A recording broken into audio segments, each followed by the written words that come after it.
Hi viewers! Egg masala dosa எப்படி பண்ணலான்னு பார்க்கலாம். அதுக்கு ஒரு பவுல் எடுத்துக்கோங்க. அந்த பவுல்ல எக் ஊத்திக்கோங்க. அப்புறம் தேவையான அளவுக்கு சால்ட் ஆட் பண்ணிக்கோங்க.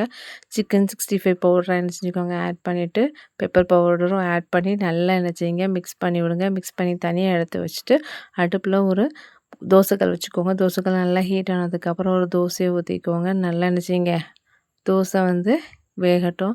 வெந்ததுக்கப்புறம் என்ன செய்யுங்க, அந்த தோசைய அப்படியே திருப்பி போட்டுருங்க. திருப்பி போட்டதுக்கப்புறம் நம்ம பீட் பண்ணி வச்சிருக்கிற அந்த எக் என்ன செய்யுங்க, நல்லா ஒரு தடவ நல்லா பீட் பண்ணிட்டு தோசையில மேலே ஊத்திருங்க.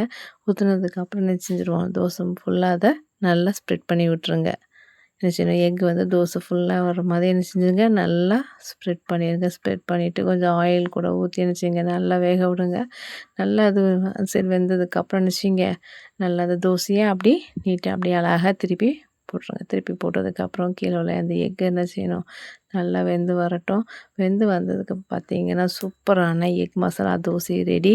வீட்டில் கண்டிப்பாக ட்ரை பண்ணி பாருங்கள். ட்ரை பண்ணி பார்த்துட்டு டேஸ்ட் எப்படி இருக்குன்னு கமெண்ட் பண்ணிடுங்க, ஷேர் பண்ணிடுங்க, லைக் பண்ணிடுங்க, சப்ஸ்கிரைப் பண்ணிடுங்க. தேங்க்யூ.